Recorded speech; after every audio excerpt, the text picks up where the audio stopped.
Hello everyone, मेरा नाम है प्रकाश मित्तल और स्वागत है आप सभी का फिर से एक बार आपके अपने YouTube channel right to know में। जैसा कि हमारी टैली की पहली क्लास कंप्लीट हो गई थी, आज हम टैली की दूसरी क्लास की बात करेंगे।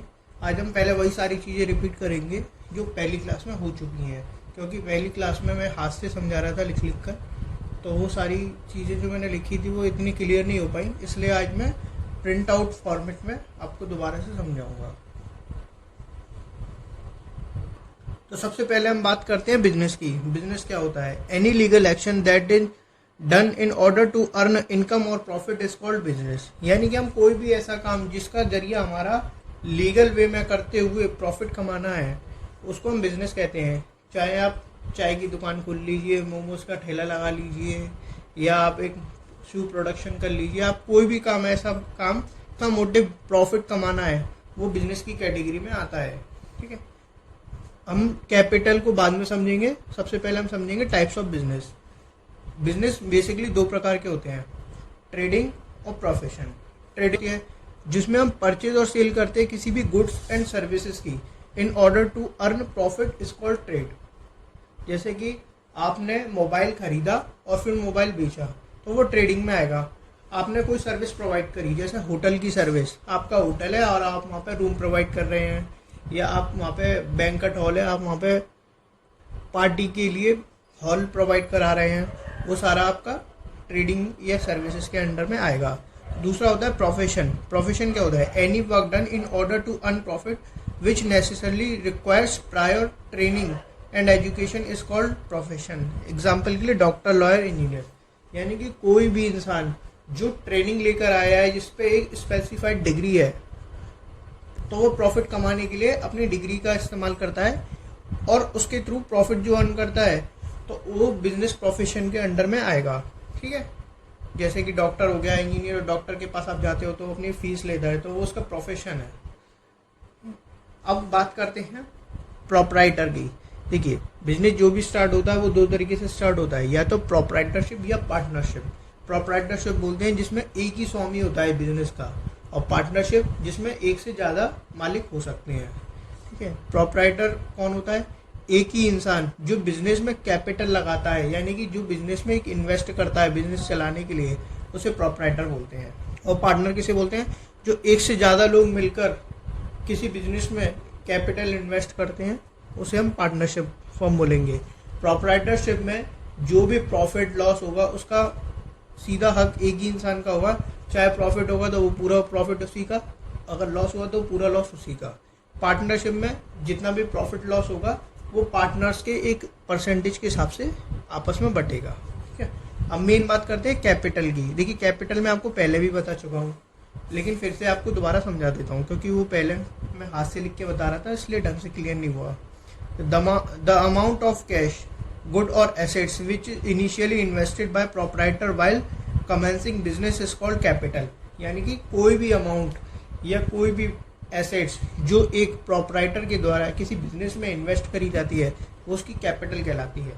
ठीक है, अच्छा, कैपिटल कैसे बढ़ती है? जैसे मान लीजिए आज आपकी कैपिटल 0 है, आपने कोई बिजनेस स्टार्ट करा। बिजनेस हम क्यों स्टार्ट करते हैं? अर्न करने के लिए।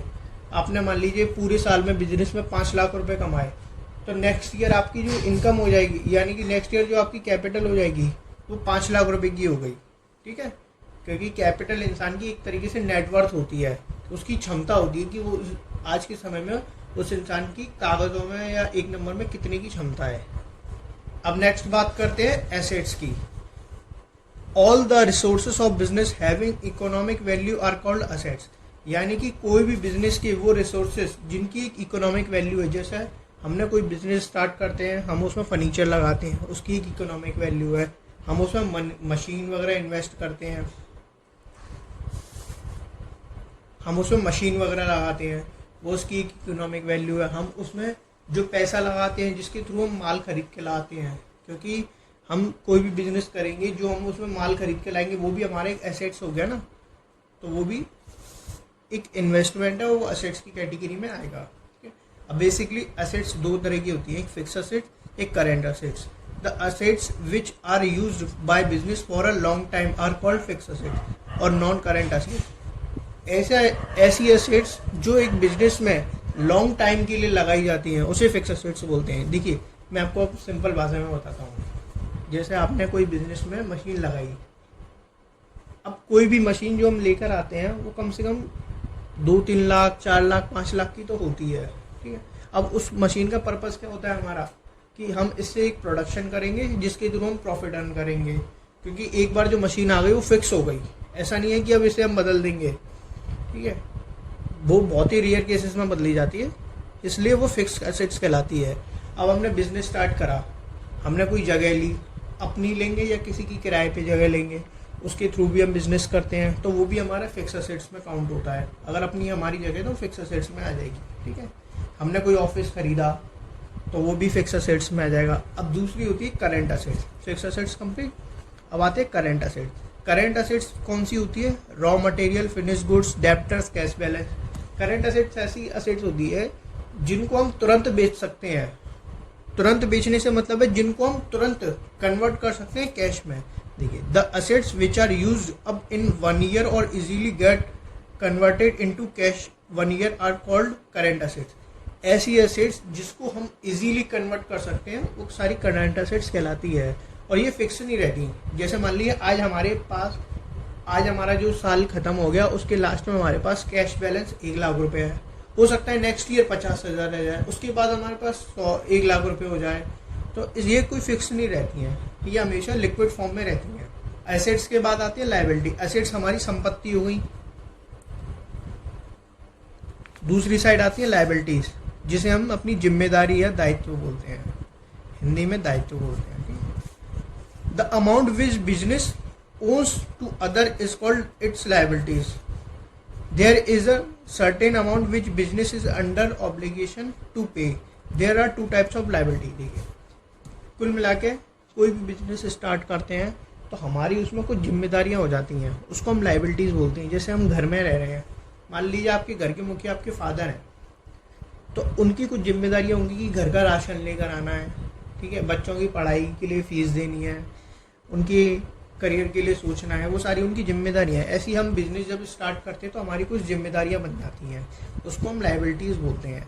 अब लायबिलिटीज भी 2 प्रकार की होती हैं, एक होती है लॉन्ग टर्म लायबिलिटीज, एक शॉर्ट टर्म। लॉन्ग टर्म कौन सी होती है, those liabilities which are usually pay after a period of 1 year. Long term liabilities from financial institution, debenture. इसको छोड़िए, मैं आपको बता रहा हूँ। ऐसी लायबिलिटीज जो हमें 1 साल से ज़्यादा, मतलब 1 साल से ज़्यादा के समय के बाद पे करनी है, वो सारी हमारी लॉन्ग टर्म लायबिलिटीज हो जाती हैं। जैसे हमारा ये लोन होता है, बिजनेस लोन, होम लोन, वो सारे हमारे लॉन्ग टर्म लायबिलिटीज में आते हैं, क्योंकि हम 1 साल में तो नहीं चुकाते उन्हें, 4-5 साल 10 साल तक वो चलता रहता है, इसलिए हम उसे लॉन्ग टर्म लायबिलिटीज में काउंट करेंगे, ठीक है।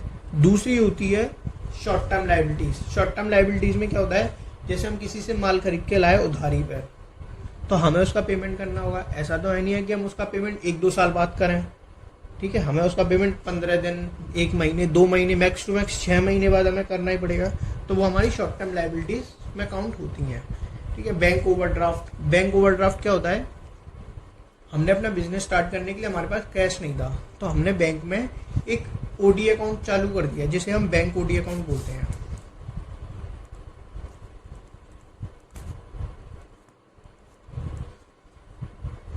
बैंक ओडी अकाउंट ऐसा अकाउंट होता है जो बैंक हमें एक परमिशन दे देती है, जिसमें बैंक हमें एक परमिशन दे देती है कि आप 2 लाख रुपए तक बैंक से बिना किसी गारंटी के यूज कर सकते हो, लेकिन आपको उसके लिए एक सर्टेन इंटरेस्ट देनी पड़ेगी, ठीक है।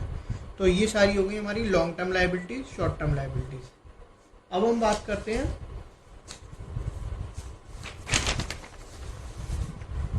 करते हैं ड्राइंग्स की। देखिए, अब कोई भी व्यापारी यानी कि कोई भी बिजनेस का स्वामी अगर वो बिजनेस कर रहा है तो भाई उसको अपने घर चलाने के लिए भी कुछ चीज़ चाहिए, है ना। वो पैसा कहाँ से लाएगा घर चलाने के लिए, वो बिजनेस में से ही तो निकालेगा। तो मान लीजिए उसने बिजनेस में 5 लाख रुपए कमाए, 5 लाख में से उसने 1 लाख रुपया अपने घर के खर्चे के लिए निकाल लिया, तो जो 1 लाख रुपया निकालेगा तो वो उसकी ड्राइंग ही तो कहलाएगी। अब 5 लाख रुपए उसने जो कमाए थे वो उसकी कैपिटल थी, 1 लाख निकाल लिया तो कैपिटल कितने की रह गई उसकी, 4 लाख की। तो ड्राइंग के बारे में पढ़ लेते हैं। द अमाउंट ऑफ कैश और goods which is withdrawn by proprietor from business for its private usages is called drawing. यानी कि बिजनेस से कोई भी पैसा जो हम प्राइवेट यूज के लिए निकालते हैं तो वो सारा ड्राइंग कहलाता है। It reduces capital of the business. यह बिजनेस की कैपिटल को रिड्यूस कर देता है यानी कम कर देता है। ठीक है, ड्राइंग बहुत इजी टर्म है, इसके लिए कोई टेंशन लेने की बात नहीं है। क्लियर। अब बात करते हैं गुड्स की। तो बेसिकली गुड्स हम उसको बोलते हैं जो हम बिजनेस में माल खरीदते बेचते हैं, जिसका प्रोडक्शन करते हैं, वो सारा हमारा गुड्स की कैटेगरी में आता है। कि अगर हमारा माल इस साल में बच गया तो ये इस साल का हमारा क्लोजिंग गुड्स हो गया, और नेक्स्ट ईयर में जो हम कैरी फॉरवर्ड करेंगे, मैंने आपको लास्ट क्लास में बताया था, जो हम कैरी फॉरवर्ड करते हैं उसे ओपनिंग गुड्स या ओपनिंग स्टॉक बोलते हैं। ठीक है। अब परचेस, जो माल हम खरीदते हैं उसे हम परचेस बोलते हैं, जो सेल करते हैं उसे सेल बोलते हैं, जो माल हमने खरीद के वापस कर दिया उसे परचेज रिटर्न बोलते हैं। परचेज रिटर्न को हम रिटर्न आउटवर्ड्स भी बोलते हैं, यानी कि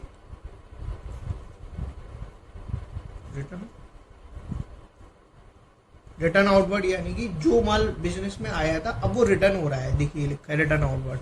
goods once purchase by the business are return back due to any reason is called purchase return. अब हम परचेज रिटर्न किस रीजन में करेंगे? मान लिया हमने मोबाइल मंगाए थे 10, उसमें से 2 डैमेज निकल आए तो वो परचेज रिटर्न हो जाएगा। ठीक है। परचेज रिटर्न परचेज में से लेस हो जाते हैं और सेल रिटर्न सेल में से। इस दूसरा होता है रिटर्न आउटवर्ड्स।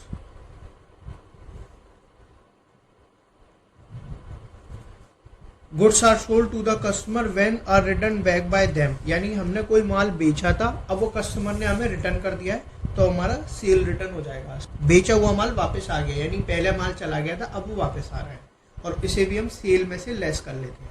ठीक है। अब बात करते हैं स्टॉक। स्टॉक मैंने आपको समझा दिया, जो माल किसी साल के लास्ट में बच जाता है उसे क्लोजिंग स्टॉक, और किसी जो क्लोजिंग स्टॉक नेक्स्ट ईयर हम जो जब नया साल स्टार्ट होता है उसमें ले जाते हैं तो उसे हम ओपनिंग स्टॉक बोलते हैं। ठीक है। स्टॉक आपका ऑलरेडी क्लियर है। अब रेवेन्यू। हम कोई भी बिजनेस स्टार्ट करते हैं तो उसमें हम रेवेन्यू के पॉइंट्स देखते हैं। जैसे मान लीजिए मेरे पास बिजनेस के नाम पर एक बिल्डिंग थी और वो मैंने रेंट पर उठा दी किसी को, तो जो रेंट आएगा तो बिजनेस का ही तो रेंट, बिजनेस के लिए तो इनकम हो गई उस रेंट की, तो वो रेंटल इनकम हो गई बिजनेस के लिए। हमने बिजनेस के नाम पे एक एफडी करा दी थी जिसे फिक्स्ड डिपॉजिट बोलते हैं, उसकी हमें इंटरेस्ट मिली, उसे हम बिजनेस की इंटरेस्ट बोलेंगे, यानी कि इंटरेस्ट इनकम बोलेंगे। दूसरा होता है कमीशन। जैसे कि आप कोई सेल परचेज ना करके कोई सर्विस प्रोवाइड करते हैं, मान लीजिए आप किसी चीज़ की ब्रोकरेज कमाते हैं तो आपकी ब्रोकरेज इनकम हो गई। किसी कंपनी से किसी वेंडर को माल दिलाते हैं तो उसमें आपको कमीशन मिलता है, तो वो आपकी कमीशन इनकम हो गई। ठीक है। दूसरा सेम ऐसे ही जैसे रेवेन्यू मिलता है वैसे ही एक्सपेंस है। अब हम बिजनेस चलाते हैं अपना, तो एक बिजनेस चलाने में हमें काफ़ी सारे खर्चे होते हैं, क्योंकि बिजनेस जैसे हमने बिजनेस के लिए कोई जगह किराए पर ली तो रेंट हमें पे करना पड़ेगा उसके लिए। अगर हमने दुकान ली तो शॉप एक्सपेंसेस हो जाएंगे, कोई भी दुकान में हमारी आएगा तो हम उसका स्वागत करेंगे, चाय वगैरह का खर्चा हो जाता है। ठीक है। पेट्रोल डीजल का जितना भी होता है, हमारी वेजेस होती है, सैलरी, एडवर्टाइजमेंट करना पड़ता है हमें बिजनेस के लिए, इंश्योरेंस कराना पड़ता है। जो हमारा स्टॉक होता है उसके लिए हम इंश्योरेंस कराते हैं, क्योंकि अभी मान लीजिए आग लग जाए, कुछ डैमेज हो जाए तो उसकी भरपाई कहाँ से होगी? हर व्यापारी आज के समय में इंश्योरेंस करा कर रखता है। ठीक है। एक्सपेंडिचर और इनकम, एक्सपेंडिचर और एक्सपेंसेस मेजरली सेम ही है, लेकिन इस एक्सपेंडिचर को मैं बाद में क्लियर करूंगा जब टैली पर आ जाएंगे हम। ठीक है। अब इनकम, रेवेन्यू माइनस एक्सपेंसेस की बातें देखिए। जब हमारी इनकम ज़्यादा होगी और खर्चे कम होंगे, ठीक है, मान लीजिए आपने 1 लाख रुपया कमाया और 10,000 रुपये आपके उसमें से खर्च हो गए, तो आपकी इनकम कितनी हो गई? 90,000 रुपये की। ठीक है। 1 लाख नहीं मानी जाएगी, 90,000 मानी जाएगी, क्योंकि आपको पेट्रोल डीजल का खर्चा भी तो उसी में से निकालोगे, वो कहाँ से निकालोगे? अब बात करते हैं जैसे इनकम हुआ वैसे ही लॉस। अब लॉस की बात करें तो जब हम इनकम करते हैं तो उसमें हमारी इनकम ज़्यादा होगी, खर्चे कम होंगे। लॉस के केस में खर्चे ज़्यादा होंगे, इनकम कम हो जाएगी, तो उस केस में हमें लॉस होगा। गेन की बात हम बाद में करेंगे, गेन को अभी हम यहीं छोड़ते हैं। ठीक है। अब बात करते हैं कॉस्ट की। तो कॉस्ट क्या होती है? कॉस्ट को अगर मैं इजीली समझाऊं तो जैसे मान लीजिए आपने 1 लाख रुपए का माल खरीदा। अब ऐसा तो है नहीं है कि आप 1 लाख रुपए का माल 1 लाख रुपए में बेच दोगे। ठीक है। अब 1 लाख रुपए के माल में आपने अपनी दुकान पे माल उतरवाया, अपनी फैक्ट्री पे माल उतरवाया, तो माल को उतरवाने में आपने उसके लिए भाड़ा दिया, ऑटो वाले को किराया दिया कि भाई तू यहाँ तक लेकर आया, उसका किराया ले, मान लीजिए उसमें आपको 5,000 रुपये और खर्च हो गए। माल को शिफ्ट कराने यानी कि एक जगह से दूसरी जगह रखने पे भी आपने लेबर फ्रेट दिया, भाड़ा दिया, तो उसमें भी आपका कुछ खर्चा हुआ। अब मान लीजिए आपने जो माल मंगाया था वो रॉ मटेरियल था, रॉ मटेरियल से आपको फिनिश गुड्स बनवाना है, तो फिनिश गुड्स बनवाने के लिए आपका मशीनरी प्रोडक्शन लगेगा, उसमें इलेक्ट्रिसिटी लगेगी, लेबर लगेगी, तो उन सब का खर्चा भी होगा। ठीक है, अब रॉ मटेरियल आपका आया 1 लाख रुपए का, 5,000 रुपये की आपने उसमें फ्रेट पे कर दी, 1,000 रुपये की लाइट फूक गई, 5,000 रुपये की लेबर एक्सपेंसेस आ गया, 4,000 रुपये की वेजेस हो गई, तो ओवरऑल आपका 1,20,000 समथिंग खर्च हो गया। तो अब जो आपका माल था वो 1 लाख का ना रहकर 1,20,000 रुपये का हो गया, तो ये हमारी कॉस्ट कहलाती है। यानी कि उसमें वो सारे फिक्स एक्सपेंसेस या फिक्स कॉस्ट के खर्चे जोड़े जाएंगे जो किसी माल को रॉ मटेरियल से फिनिश गुड बनाने में किए जाते हैं। ठीक है, अब आप जो माल बेचोगे 1,20,000 रुपये का माल अब आप ज़्यादा में बेचोगे, तभी आप प्रॉफिट कमा पाओगे। अब बात करते हैं मेन बात है डिस्काउंट की, कि डिस्काउंट क्या होता है। देखिए, डिस्काउंट कोई भी, जैसे आप बाजार में जाते हो या ऑनलाइन आप कोई शॉपिंग करते हो तो आपको इजीली वहाँ पर डिस्काउंट दिखता है 10%, 20%, 30% का। अगर आप बिजनेसमैन की तरफ से सोचोगे तो डिस्काउंट बेसिकली 2 प्रकार के होते हैं, एक ट्रेड डिस्काउंट, एक कैश डिस्काउंट। ट्रेड डिस्काउंट क्या होता है? When a trader allows a concession to its customers on the list price, it is known as trade discount. It is not recorded in books, it is stated in invoices. ठीक है, जो आप online shopping करते हो जिसमें आप देखते हो कि 5,000 रुपये का जूता आज आपको 2,000 रुपये का मिल रहा है, तो जो आपको डिस्काउंट मिलता है MRP पे, वो आपका ट्रेड डिस्काउंट होता है। ठीक है, कैश डिस्काउंट क्या होता है? जैसे मान लीजिए आपने किसी से उधार माल खरीदा था या आप कैश में खरीद के ला रहे हो, माल था 1 लाख रुपये का। अब आप जब उसको पेमेंट करोगे तो वो कहता है नहीं, आपके लिए हम स्पेशल डिस्काउंट देते हैं कि आप पे करके सिर्फ आप 90,000 पे करिए, तो वो आपका कैश डिस्काउंट हो गया। When a trader allows a concession to a customer to make payment in cash or by check, यदि आप किसी का पेमेंट करते हो कैश या चेक से, it is known as cash discount, और वो आपको एक डिस्काउंट अलाउ करता है, उसे हम कैश डिस्काउंट बोलते हैं। It is recorded in the books। देखिए, when cash discount is allowed, customer is required to pay less due amount, so it encourages to customer to pay as early as possible। ये discount इसलिए दिया जाता है कि हम customer से जल्दी पेमेंट रिसीव कर सकें, क्योंकि अगर बिजनेसमैन के नज़रिए से देखा जाए, आपने कोई 1 लाख रुपए का माल उधारी पर बेचा है और वो आपको 6 महीने 1 साल बाद पे कर रहा है, तो 1 लाख रुपया जो आपका 1 साल के लिए ब्लॉक हो गया, उसकी इंटरेस्ट कितनी हो गई है ना, वो इंटरेस्ट कितनी ज़्यादा हो जाएगी। इसलिए हम एक बिजनेसमैन अपने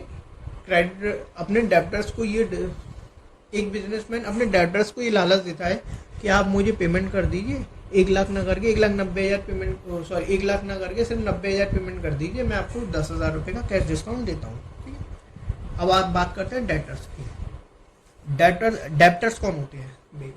आपने किसी को माल बेचा उधारी पर, खरीदा नहीं है, सिर्फ बेचा, तो जब वो आपको पेमेंट करेगा आगे आने वाले टाइम में, तो वो तब तक के लिए वो आपका डेप्टर हो गया।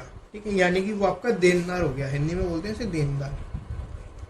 उसे आपको देने हैं, एक बिजनेस के लिए उसे आपको देने हैं, तो वो आपका देनदार हो गया। ठीक है, सेम दूसरा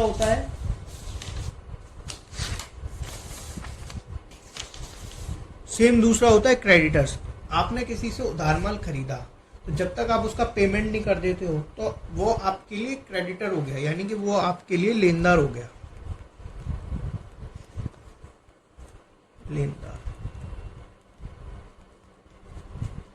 वो आपका लेनदार हो गया।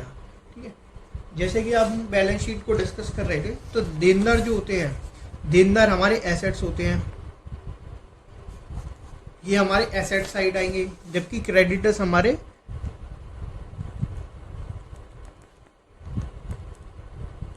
लायबिलिटी साइड आएंगे, ये हमारे दायित्व होते हैं। ठीक है, अब रिसीवेबल्स की बात करें तो रिसीवेबल्स बहुत ईजी होता है, ऐसी इनकम जो हमने किसी साल में कमा ली है लेकिन हमें प्राप्त नहीं हुई है। जैसे कि जो FD पे ब्याज होती है वो हमें हर साल की साल मिलती है, लेकिन जब तक हमारी एफडी मैच्योर नहीं हो जाती वो हमें प्राप्त नहीं होती है, लेकिन वो टैक्सेबल उसी साल में हो जाती है। सेम पेबल, कोई ऐसे एक्सपेंसेस जो हमने इस साल में कर तो दिए हैं लेकिन चुकाए नहीं है। जैसे मान लीजिए आपने तो अपनी लेबर को पैसे नहीं दिए, आपने बोला कि भाई तेरी 1,000 रुपये की जो वेजेस है वो मैं नेक्स्ट ईयर पे करूँगा, तो वो आपके लिए पेबल हो जाएगा। ठीक है, ये भी हमारा सेम जो हमें प्राप्त होता है उसे हम एसेट साइड लिखते हैं, जिसको हमें चुकाना होता है वो हमारा लायबिलिटी साइड लिखते हैं। ठीक है, अब एंट्री, कोई भी हम बिजनेस में अगर हम 1 रुपये का भी सामान खरीदते हैं तो उसकी जो हम ट्रांजेक्शन करते हैं उसे हम एंट्री बोलते हैं, रिकॉर्ड रखने के लिए। टर्नओवर सेल को ही बोलते हैं। ठीक, जो हम सेल या सर्विस प्रोवाइड करते हैं उसको हम टर्नओवर बोलते हैं। ठीक है, इंसॉल्वेंट दिवालिया को बोलते हैं, जैसे कि आपको पता ही होगा कोई बैंक इंसॉल्वेंसी हो जाती है कि कोई व्यापारी आपका डूब जाता है कर्जे में तो वो इंसॉल्वेंट हो जाता है, वो आपको पेमेंट नहीं करता। बैड डेब्ट्स क्या होते हैं, जैसे आपको किसी से 10,000 रुपये लेने थे और आप उससे पैसे लेने में सक्षम नहीं है, आप उससे रिसीव नहीं कर पा रहे हैं, तो वो बैड डेब्ट्स हो जाते हैं। ठीक है, अब बात करते हैं हम ट्रेडिंग अकाउंट की। सबसे पहले तो जैसे मैं आपको पहले भी समझा चुका हूँ ट्रेडिंग अकाउंट क्या होता है। तो ट्रेडिंग अकाउंट में हम इसके 2 पार्ट होते हैं, एक लेफ्ट साइड, एक होता है राइट साइड। लेफ्ट साइड में हम आने वाली चीज़ें लिखते हैं, जबकि राइट साइड में हम जाने वाली चीज़ें लिखते हैं। ठीक है, ओपनिंग स्टॉक जो लास्ट ईयर से कैरी फॉरवर्ड होके आता है उसे हम ओपनिंग स्टॉक बोलते हैं। परचेज जो हम माल खरीद के लाते हैं। रिटर्न आउट बस अभी मैंने आपको समझाया, जो हम माल खरीद के लाए उसमें से कुछ माल ख़राब हो गया या कुछ माल हमें पसंद नहीं आया जिसे उसे हम वापस करेंगे तो उसे हम परचेज में से लेस कर देंगे। इसको लेस करने के बाद यहाँ पे उसकी नेट वैल्यू परचेज की आ जाएगी। ठीक है, दूसरा होता है वेजेस, हमने जो परचेस करा माल उसको उतारने के लिए उसको जो हमने भाड़ा पे करा, जो हमने लेबर के खर्चे दिए उसे हम वेजेस बोलते हैं।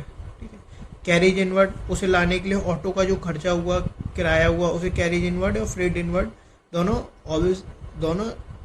ऑलमोस्ट सेम ही होते हैं। ठीक है, अब आ जाते हैं राइट साइड पर। राइट साइड में जो हमसे जा रहा है, ठीक है, आने वाले को डेबिट करो, जाने वाले को क्रेडिट करो, बस देखिए यहाँ लिखा है आने वाले के लिए डेबिट और जाने वाले के लिए क्रेडिट। सेल, जो हम सेल करते हैं। रिटर्न इनवर्ड, अभी मैंने आपको बताया जो माल हमने बेच दिया है लेकिन किसी कस्टमर ने हमें रिटर्न कर दिया उसे रिटर्न इनवर्ड या सेल रिटर्न बोलते हैं। क्लोजिंग स्टॉक, जो इस साल के एंड में स्टॉक हमारे पास बच जाएगा उसे हम क्लोजिंग स्टॉक बोलते हैं। ठीक है, अब आ जाते हैं प्रॉफिट एंड लॉस पर। प्रॉफिट एंड लॉस में क्या होता है, ऐसे खर्चे जो हमने बिजनेस की प्रॉफिट को कमाने के पर्पज से किए हैं वो सारे हमारे प्रॉफिट एंड लॉस में आते हैं। लेकिन ये खर्चे बहुत कम होते हैं, ऐसा नहीं है कि ये करोड़ों में या लाखों में हो रहे हैं, ऐसा नहीं है, इनका नेचर बहुत कम का होता है इसलिए, और इनका मोटिव हमारा प्रॉफिट कमाना होता है, इसलिए हम इन्हें इनडायरेक्ट एक्सपेंसेस भी बोलते हैं।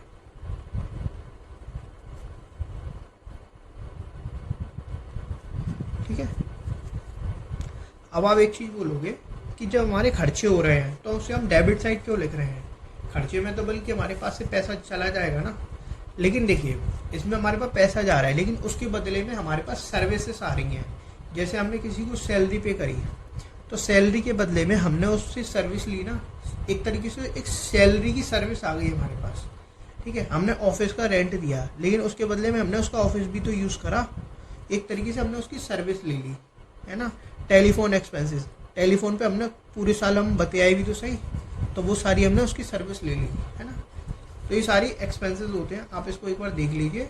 और इन सारी चीज़ों की PDF मैं वीडियो के डिस्क्रिप्शन में भी डाल दूंगा जिससे आपको और अच्छे से समझ में आ जाएंगी। जैसा, और अब आ जाते हैं क्रेडिट साइड पर। क्रेडिट साइड की साइड क्रेडिट साइड में अगर हम देखेंगे तो discount receive, commission receive, bank interest, rent receive, ये सभी मैं आपको बता चुका हूँ। ठीक है, डिविडेंड की बात बाद में करेंगे। अब आते हैं मेजर चीज़ बैलेंस शीट पर। मैंने आपको लास्ट वीडियो में बैलेंस शीट नहीं समझाई थी, अब मैं आपको बैलेंस शीट समझाता हूँ। बैलेंस शीट समझाने के बाद आपकी थ्योरी की क्लास खत्म, कल से हम टैली कंप्यूटर पे सीखेंगे। तो अब हम बैलेंस शीट कवर करते हैं। तो देखिए बैलेंस शीट में जैसे मैंने आपको बताया 2 साइड होती है। इस साइड को लायबिलिटीज यानी कि दायित्व साइड बोलते हैं हिंदी में, और इस साइड को संपत्ति साइड यानी कि एसेट साइड बोलते हैं। लायबिलिटीज कौन कौन सी होती हैं, एक बिजनेसमैन के लिए उसका जो बिजनेस होता है वो अलग होता है। तो एक बिजनेस के पॉइंट ऑफ व्यू से देखें तो एक किसी इंसान ने जो कैपिटल लगाई है तो बिजनेस को उस इंसान को चुकानी पड़ेगी। तो हमारी जो कैपिटल होती है वो बिजनेस से बिजनेसमैन के लिए अलग होती है।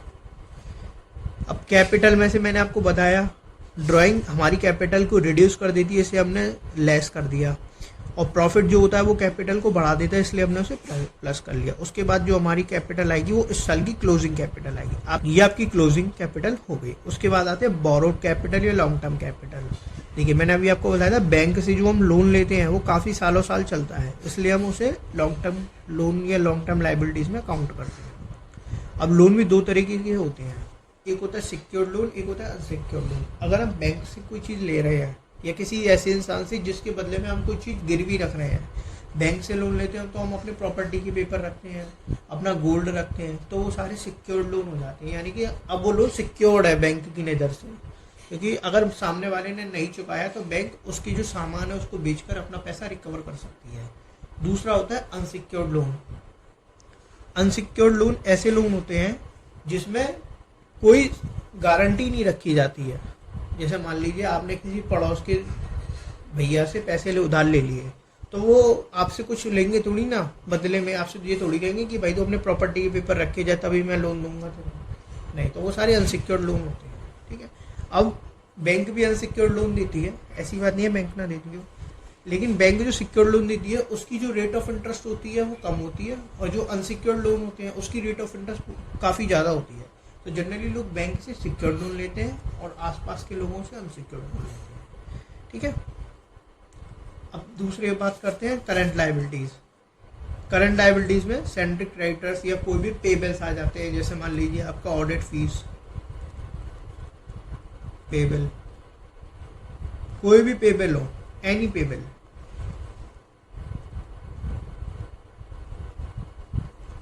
वो सारे हमारे करंट लायबिलिटीज में काउंट होंगे। बैलेंस शीट की दोनों साइड का टोटल हमेशा सेम रहेगा, जो इधर का टोटल होगा वही इधर का होगा। ऐसा नहीं है कि इधर का ज़्यादा या इधर का कम, क्योंकि बैलेंस शीट का मतलब ही बैलेंस करना होता है। बैलेंस तभी होगा जब दोनों साइड का टोटल बराबर आ जाएगा आपका। अगर आपका दोनों साइड का टोटल बराबर नहीं आ रहा ना, तो आपने कोई ना कोई गलती जरूर कर दी है। लेकिन टैली में ये प्रॉब्लम नहीं आती। टैली में आपको बैलेंस शीट का टोटल ऑटोमेटिकली इक्वल मिलेगा दोनों साइड का, क्योंकि टैली में डुअल एंट्री सिस्टम चलता है। एक साइड डेबिट हो जाएगा तो दूसरी साइड ऑटोमेटिक उतनी अमाउंट से आपको क्रेडिट करना ही पड़ेगा।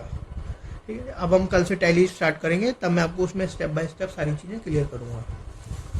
अब बात करते हैं फिक्स असेट्स की। जैसे मैंने आपको बताया था, हमने जो बिजनेस स्टार्ट करा उसमें हमने लैंड लगाई, बिल्डिंग लगाई, मशीन लगाई, फर्नीचर लगाया, या हमने उसके नाम पे कोई गाड़ी खरीद ली बिजनेस के लिए, ऑटो खरीद लिया, तो वो सारी हमारी एसेट्स कहलाएंगी। ठीक है, इसके बाद इसमें से डेप लेस हो जाती है। डेप यानी कि जैसे कोई मोबाइल आपने लिया, एक साल बाद उसकी वैल्यू में कुछ ना कुछ कमी तो आई जाएगी, तो उसको हम डेप बोलते हैं। इसमें ही आता है इन्वेस्टमेंट। आपने बिजनेस के लिए एफडी करा दी या आपने किसी चीज़ की सिक्योरिटी डिपॉजिट कर दी, तो वो बिजनेस के लिए इन्वेस्टमेंट कहलाएगा। अब आते हैं करंट असेट्स में। करंट असेट्स में यानी कि डेटर्स, आपने किसी को माल बेचा लेकिन उसने उस साल में पेमेंट नहीं करा, तो उस साल में उसके नाम से हम खड़े तो कर देंगे।